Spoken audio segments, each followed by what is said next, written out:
హైదరాబాద్ నగరంలోని Aichi corridor పరిధిలో నానక్రామగూడలో కిరాణా shop ముసుగులో యథేచ్ఛగా సాగుతున్న మాదక ద్రవ్యాల విక్రయాలపై పోలీసులు కొరడా జులిపించారు.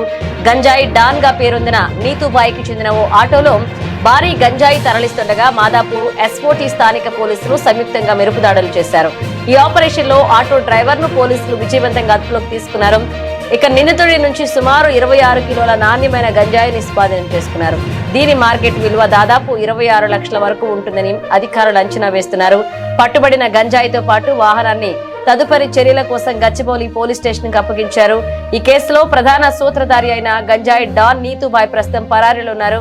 ఇటీవలే నీతుబాయ్ నివాసం వద్ద ఈగల్ పోలీసులు నిర్వహించిన ఓ ప్రత్యేక ఆపరేషన్ లో గంజాయి కొనుగోలు చేసేందుకు వచ్చిన 47 మంది సాఫ్ట్వేర్ ఉద్యోగులను పోలీసులు అదుపులోకి తీసుకోవడం నగరంలో కలకలం రేపింది. పోలీసులు ప్రాథమిక విచారణలో ఈ ముఠా రోజు దాదాపు 400 మంది వినియోగదారులకు గంజాయి విక్రయిస్తున్నట్లుగా తేలింది.